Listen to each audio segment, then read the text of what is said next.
നമ്മുടെ സുഹൃത്ത് മീൻ പിടിക്കാൻ പോവുകയാണ്. പുള്ളി നല്ലൊരു ഗവൺമെൻറ് ഉദ്യോഗസ്ഥനാണ്. എന്നാൽ തന്നെയായാലും അവരുടെ ഒരു തൊഴിൽ അവർ മറക്കത്തില്ല. പറഞ്ഞ മനസ്സിലായി. അപ്പോൾ അവർ മീൻ പിടിക്കാനായിട്ട് മോനെയും കൂട്ടി പോവുകയാണ്. കണ്ടോ, കാണണം കേട്ടോ. അടുത്തൊരു ചേട്ടനാണ്ട് ഇവിടെ വലയെല്ലാം സെറ്റ് ചെയ്യുന്നുണ്ട്. അത് കാണാൻ പറ്റും. വലയെല്ലാം സെറ്റ് ചെയ്തുകൊണ്ടിരിക്കുകയാണ്. പുള്ളി ഇപ്പോൾ ഇറങ്ങും മീൻ പിടിക്കാനായിട്ട്. കണ്ടോ,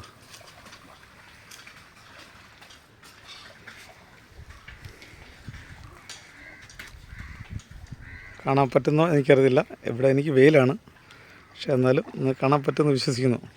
കണ്ടോ, ഈ കൂട്ടത്തിൽ ഞാനും പോകേണ്ടതാണ്, പക്ഷേ ഞാൻ പോയില്ല. കാര്യം എൻ്റെ ഡ്രസ്സൊക്കെ മോശമാകുന്നതുകൊണ്ട് ഞാൻ പോയില്ല കേട്ടോ. അവർ രണ്ടുപേരുടെ മീൻ പിടിക്കാൻ പോവുകയാണ്, വലയിടാൻ പോവുകയാണ്. വേമ്പനാട്ട് കായലാണ് ഇതെല്ലാം മൊത്തം കേട്ടോ. വേമ്പനാട്ട് കായലാണ്. ഇവിടെ നിന്ന് തുടങ്ങി അങ്ങ് വൈക്കം കഴിഞ്ഞും അങ്ങോട്ടുണ്ട് വേമ്പനാട്ട് കായൽ. നീണ്ടു നിവർന്ന് കിടക്കുന്ന ഒരു സ്ഥലമാണ് കേട്ടോ. ഇതൊക്കെ കാണേണ്ട കാര്യങ്ങളാണ്. നമ്മുടെ ജീവിതത്തിൽ അറിയാൻ വയ്യാത്ത കാര്യങ്ങൾ, അല്ലെ കണ്ടിട്ടില്ലാത്ത കാര്യങ്ങളാണ്. പക്ഷേ എനിക്കിതൊക്കെ വലിയൊരു കാര്യമാണ്, വലിയൊരു വൈബാണ് ഈ സംഭവം. ഞാനും ഇങ്ങനെ വള്ളത്തിൽ ഇങ്ങനെ പോയിട്ടുണ്ട്, യാത്ര ചെയ്തിട്ടുണ്ട്. ഇതിനകത്ത് മൊത്തം ഇങ്ങനെ കറങ്ങി അടിച്ച് ഞങ്ങൾ വന്നിട്ടുണ്ട്. ഭയങ്കര രസമാണ്, ഒരു എൻജോയ് ആണ് കേട്ടോ.